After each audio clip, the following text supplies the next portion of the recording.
आपको बताते चलें कि एशियन डेवलपमेंट बैंक की रिपोर्ट के मुताबिक सिग्निफिकेंट सर्ज आया है पाकिस्तान के ई कॉमर्स सेक्टर में। अभी बात हुकूमत को भी पता चल गई है, तभी आप ऑनलाइन चीज़ों पे देखें टैक्सेस बढ़ गए हैं।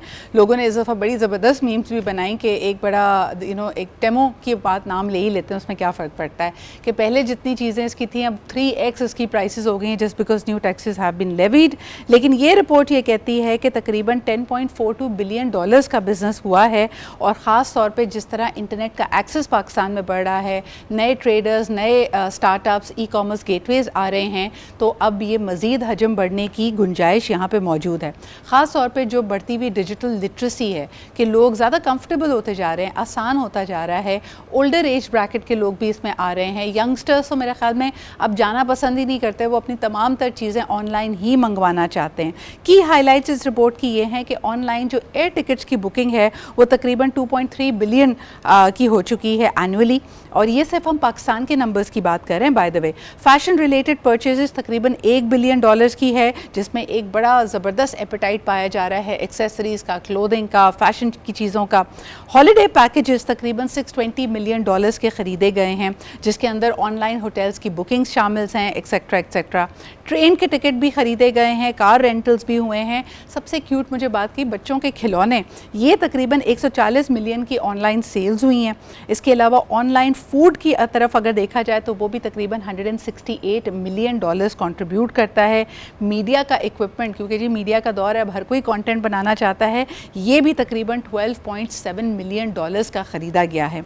ये जो बढ़ती हुई मांग है इसके ऊपर क्या पाकिस्तान सिर्फ ख़रीदने वालों में से है? फिर सबसे बड़ी इंपॉर्टेंट बात ये होगी जो मैं जानना चाहूँगी कि ये $10.42 बिलियन का अगर बिज़नेस और ई कॉमर्स पाकिस्तान में जनरेट हुआ है, how much of this left the country, यानी इसमें से कितनी चीज़ें, ज़्यादातर आपने बाहर की परचेज़ की होंगी तो यकीनन ये मुल्क के बाहर से गई हैं, लेकिन इट शोज़ कि पाकिस्तान की मार्केट की जो अहमियत है।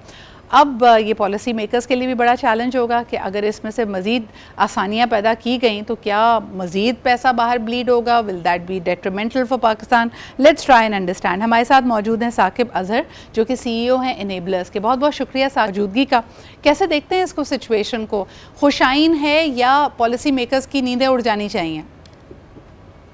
जी एक्चुअली बहुत खुशाइन है। ऑब्वियसली अगर हम देखें इसका थोड़ा सा पीछे जाएं कि कैसे ये ई कॉमर्स मार्केट, जो ई कॉमर्स साइज़ है, इसको इस लेवल पर आज ये पहुंचा 2025 में। आज से 7 साल पहले 2018 में इस मार्केट का, ई कॉमर्स का जो साइज़ था पाकिस्तान की, वो $1 बिलियन था। और आज 2025 में सिर्फ 7 साल बाद हमने देखा ये मतलब 9 गुना ज़्यादा जो है वो बढ़ चुका है, और इसकी जो ग्रोथ है वो ईयर ऑन ईयर 17% है। और पाकिस्तान में कोई शायद ही ऐसा सेक्टर है जो 17% ग्रो कर रहा है इतनी मैस लेवल पे। तो लोग इस तरफ बहुत लेट आए हैं पाकिस्तान में, क्योंकि अगर दुनिया का कंपैरिजन किया जाए, वहाँ की साइजेस जो मार्केट के हैं ई कॉमर्स के, वो बहुत हैवी हैं। फॉर इंस्टेंस यूके की मार्केट साइज़ $250 बिलियन की है। इंडिया की जो है वो तकरीबन $300 बिलियन पे पहुंच चुकी है, और टर्की की 190 बिलियन पर है, यूरोप की 405 बिलियन पर है, अमेरिका की 1.2 ट्रिलियन पर है। अब सऊदी अरब की जो 2024 में ई कॉमर्स का साइज़ था वो $11 बिलियन था। तो देखिए, आपकी बात से मैं बिल्कुल 100% एग्री करती हूँ कि सिर्फ 7 सालों में अगर 9 गुना इसका हजम बढ़ा है तो ये वाकई सेलिब्रेट करने की बात है। लेकिन ज़रा चैलेंजेस की बात कर लेते हैं। आज भी हमारे यहाँ बहुत कम लोग क्रेडिबल सोर्सेज यहाँ पे मौजूद हैं। बहुत सारे startups, e commerce startups Pakistan छोड़कर जा चुके हैं, क्योंकि ज़मीनी हक़ाइक़ जहाँ पोटेंशियल है वहीं ऑपरेशनल कॉस्ट और ऑपरेशनल चैलेंजेस बहुत सारे हैं। अगर आप ई कॉमर्स करते हैं तो आपको एक पैरेलल लॉजिस्टिक्स, उसकी सपोर्ट चाहिए होती है कि जो भी चीज़ ऑनलाइन ऑर्डर हुई है वो आप तक पहुंचे। फिर हुकूमत ने इस पर मज़ीद टैक्सेस भी लगा दिए हैं। सवाल इस वक्त मेरा ये है कि पाकिस्तान में जो ई कॉमर्स के लिए अगर आपका कोई ऑनलाइन कार्ड सिस्टम होना चाहिए, कि आपके पास पेमेंट गेटवेज होने चाहिए, उसका नंबर भी बहुत कम है। कार्ड होल्डर्स पाकिस्तान में बहुत कम हैं। कैश ऑन डिलीवरी के अपने मसाइल हैं। साकिब, ये पोटेंशियल, अगर मैं कहूँ कि इस वक्त अगर हम 10 बिलियन पे खड़े हैं and we want to raise it to 50 billion, आपकी फोरकास्ट क्या है कि हम 50 बिलियन की मार्केट कब तक बन सकते हैं? मेरे ख्याल से अगर बनना चाहें तो हम अगले 5 सालों में बन सकते हैं। जिस तरह इस मुल्क में जो पोटेंशियल है, जी। उस पोटेंशियल को यूज़ ही नहीं किया जा रहा, क्योंकि जो हमारे पॉलिसी, सबसे पहले तो मैं कहूँगा कि पॉलिसी मेकर्स में यहाँ पर जो एडवाइज़र्स हैं या कोई मिनिस्ट्री है, वो है ही नहीं कोई ई कॉमर्स की। अगर आप दूसरे मुल्कों में देखें, सऊदी अरब में एआई की फेडरल मिनिस्ट्री है, ई कॉमर्स की एडवाइजरी है, मिनिस्ट्री है उन मुल्कों में। तो यहाँ पर तो कोई है ही नहीं ऐसा जो कि इस चीज़ को लीड कर रहा हो as an e commerce leader के पर्सपेक्टिव से, एडवाइजरी के पर्सपेक्टिव से। एक ये गवर्नमेंट ने ई कॉमर्स काउंसिल बनाई थी, जो कि जिसकी लास्ट मीटिंग जो है वो 2024 में हुई थी, 1 साल पहले 2024 मई में, और आज 2025 जुलाई एंड हो रहा है और एक भी आज तक मीटिंग नहीं हुई। 1 साल हो गया कि इस तरह की कोई भी मिनिस्ट्री, डिपार्टमेंट या कंसोर्शियम को लीड करने के लिए कि आप मुल्क की ई कॉमर्स पॉलिसी बना सकें, क्या स्किल सेट रिक्वायर्ड होंगे? एक बड़ी जो इसमें चैलेंज आता है ना साकिब, और अक्सर लोग इस पे बात करते हैं कि जो लोग इस कमेटी का हिस्सा होते हैं उनके अपने वेस्टेड इंटरेस्ट होते हैं, और कहीं ना कहीं वो बाकी हमारी इंडस्ट्रीज़ की तरह वही बात बन जाती है कि हमें सब्सिडी दे दें, हमें मराद दे दें, अपना यानी वो पर्सनल गेन पे ज़्यादा फोकस्ड होता है rather than actually creating a policy framework. आप ये चैलेंज देख रहे हैं?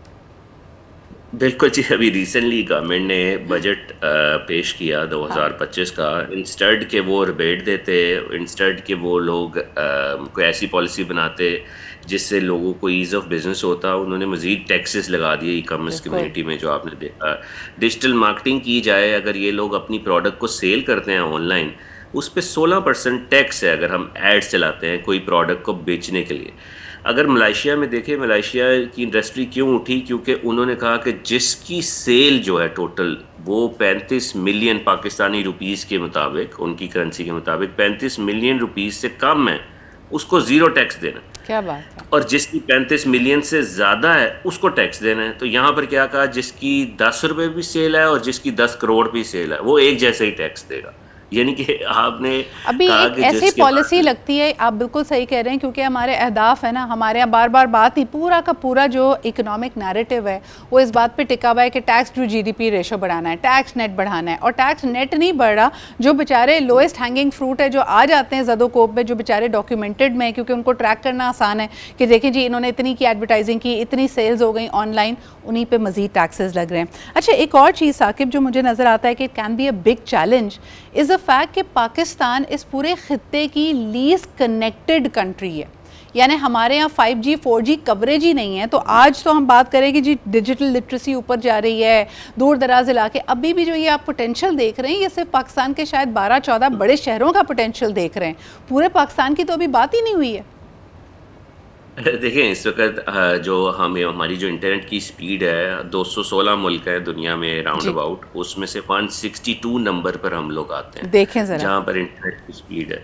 इंडिया आता है 60वें नंबर पर, तो हम देख लें 162वें नंबर पर मौजूद हैं। अगर हम देखें हमारे पास पेमेंट गेटवेज की बात की जाए, 216 मुल्कों में 201 मुल्क हैं जहाँ पेपाल ऑपरेट करता है, और 15-16 मुल्क हैं जहाँ नहीं करता, वहाँ पाकिस्तान भी है। और इन सब के बावजूद हमारी जो फ्रीलांसर्स की तादाद है वो दुनिया में 3रे नंबर पर है, दुनिया में, राइट। सो 216 मुल्क में इतनी प्रॉब्लम, अगर आप किसी को बताएं कि पूरी दुनिया में हम फ्रीलांसर्स की तादाद जो है वो 3रे नंबर पर है और पेपाल नहीं है यहाँ पर, ये मुश्किलें हैं, वो लोग हैरान रह जाए कि ये कैसी कौम है इतनी मुश्किलों के बावजूद ग्रो करती जा रही है। आप इमेजिन करें कि इनको थोड़ा सा ईज ऑफ बिजनेस दे दिया जाए, इनको थोड़ी सी चीजें प्रोवाइड कर दी जाए। फोकस ही नहीं है अनफॉर्चुनेटली। साकिब, आज आपको बुलाने का मकसद भी ये था कि देखें इस बात में हम हमेशा बड़ा कॉलर ऊंचा करते हैं, बड़ा फ़ख्र का इजहार करते हैं कि देखें अभी तो कुछ नहीं है फिर हम इतना कर रहे हैं।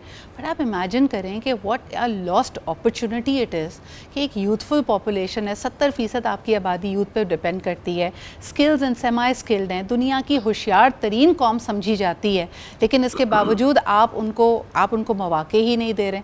हम इनको बिल्कुल ऐसे ट्रीट करते हैं जैसे घर में वो रिश्ता नहीं आता, तो लड़का अभी करता तो कुछ नहीं है लेकिन पोटेंशियल बहुत है उसमें। तो हमने भी अपना हाल वही बनाया हुआ है कि पोटेंशियल बहुत है और उसी में हम खुश हो जाते हैं। सारी रिपोर्ट्स कह रही हैं कि पोटेंशियल बहुत है। किस तरह इस पोटेंशियल को रियलाइज करें? अगर मैं आपसे पूछूं तीन ऐसे सजेशंस दें जो पॉलिसी के फ्रेमवर्क में अगर आज डाला जाए तो आप समझते हैं कि अगले 3 साल में we will see even more massive growth. I think मैं सबसे पहले तो ये कहूँगा, जो पाकिस्तान में डॉलर्स लेकर आए हैं, हमने देखा कि Pakistani freelancers 500 million dollars Pakistan में लेकर आए हैं एक हम्म। साल के अंदर। ये गवर्नमेंट ही कह रही है। इन लोगों को रिबेट दी जाए, इन लोगों को जो पाकिस्तान में टैक्स, सॉरी, पाकिस्तान में डॉलर्स लेकर आ रहा है उसको कोई टैक्स ना डाला जाए, ना कि उसको कहा जाए आप डॉलर्स लाएं और मुल्क में टैक्स दें। बिल्कुल। यहाँ पर जो बंदा बिजनेस जनरेट कर रहा है, जो कि एम्प्लॉयमेंट जनरेट कर रहा है, उसको वो तो रोल हीरो होना चाहिए गवर्नमेंट के कि ये बंदा एम्प्लॉयमेंट जनरेट कर रहा है, क्योंकि इस मुल्क में इस वक्त तकरीबन 62 लाख लोग 18 साल के होते हैं एक साल में। तो क्या इतनी जॉब्स हैं? नहीं है। तो ये लोग तो जॉब्स क्रिएट कर रहे हैं, ना कि आपके ऊपर बोझ बन रहे हैं। तो उन लोगों पे ही इतना टैक्स लगाया जा रहा है, उनको ही इतना प्रॉब्लम्स में लाया जा रहा है। तो जहाँ जिस मुल्कों में बिजनेस क्रिएट किए जाते हैं, उनको तो दुनिया बड़े बड़े वीज़े देती है कि हमारे मुल्कों में आके बिजनेस करो और और हम ये फ़ायदा देख बचाए। रहे हैं और शायद दुनिया से सीख भी कुछ नहीं रहे साकिब। इस वक्त जो हालात हैं, जिस कंट्री ने, जो डेवलप्ड कंट्री है और अपने एलिट्स पे, अपने वेल्थ क्लास पे ज़्यादा टैक्स लगाने की कोशिश की, हमने देखा कि लोग वहाँ से छोड़ के जा रहे हैं। इस वक्त रिकॉर्ड तादाद में ब्रिटिशर्स, कनेडियंस और ऑस्ट्रेलियंस जीसीसी ममालिक में मूव कर रहे हैं only because it is tax free. और पाकिस्तान एक दफ़ा फिर इस ट्रेंड से अपने आप का फ़ायदा नहीं कर पा रहा। बिल्कुल ऐसे ही अनफॉर्चुनेटली है ये। I hope one day the government and the policy makers will realise कि how much they are pushing the people down, but obviously the potential is definitely there. Thirdly मैं ये कहूँगा कि जो इन्होंने एक ही ब्रैकेट में ला के खड़ा कर दिया कि जो 10 करोड़ कमा रहा है और जो 10 रुपये कमा रहा है, दोनों एक जैसे ही टैक्स देंगे। इसको चेंज करना होगा। यानी उन्होंने काफ़ी लिटरली ले लिया साकिब। वो कहते हैं ना, एक ही सफ में खड़े हो गए महमूद और अयाज। उन्होंने कहा 10 रुपये कमाओ या 10 करोड़ कमाओ, टैक्स उतना ही देना पड़ेगा। And you are absolutely right. Again going back to the thing that I was talking about, इस वक्त दुनिया के वेल्दी लोग जिनके पास एक्सपीरियंस भी है, फंड्स भी हैं, they want to be venture capitalist, they want to be angel investors, वो दुनिया में डेस्टिनेशंस ढूंढ रहे हैं, क्योंकि उनके अपने मुल्क में पाकिस्तान जैसी पॉलिसीज अप्लाई कर दी थी कि उनको बहुत ज़्यादा टैक्स देना पड़ रहा था। It is a golden opportunity कि अगर पाकिस्तान थोड़ी सी मेहनत करे, इस बात के ऊपर फोकस कर ले, you can attract this investment. आखिरी सवाल करना चाहूँगी Saqib,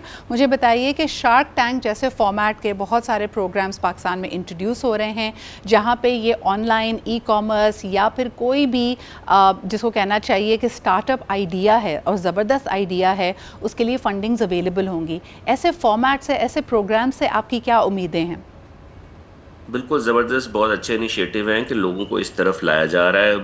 obviously with due respect, इस वक्त हम टीवी में यही देखते आए हैं कि पॉलिटिशियंस आपस में लड़ते जाते हैं। कोई कहता है ये मेरी पार्टी अच्छी है, कोई कहता है दूसरी पार्टी अच्छी है, बट एक्चुअली ये नहीं कहता कि लोगों का कैसे भला करना है अपनी अपनी कैपेसिटी में। तो ये एक एंटरप्रेन्योरशिप को फ़रोग देना मुल्क में बड़ी अच्छी खुशाइन चीज़ है। और इसमें ये मज़ीद चीज़ें ऐसी होनी चाहिए जिससे लोगों को पता चले कि ये क्या दुनिया में हो रहा है, किस तरह से बिज़नेस को प्रेजेंट किया जाता है, ऑनलाइन सेल्स कैसे जनरेट की जाती हैं, फंडिंग कैसे इकट्ठी की जाती है, वेंचर कैपिटल्स जो वीसीज़ हैं उनको किस तरह से अट्रैक्ट करना है। तो अपनी प्रोडक्ट को इंटरनेशनल में लाने से पहले आप and then you can scale up, यानी जब आप एक दफ़ा होम ग्राउंड में अपने आप को स्टैब्लिश कर लें, then the world is your oyster and you can go big, you can go global. बहुत शुक्रिया साकिब, हमारे साथ मौजूद थे।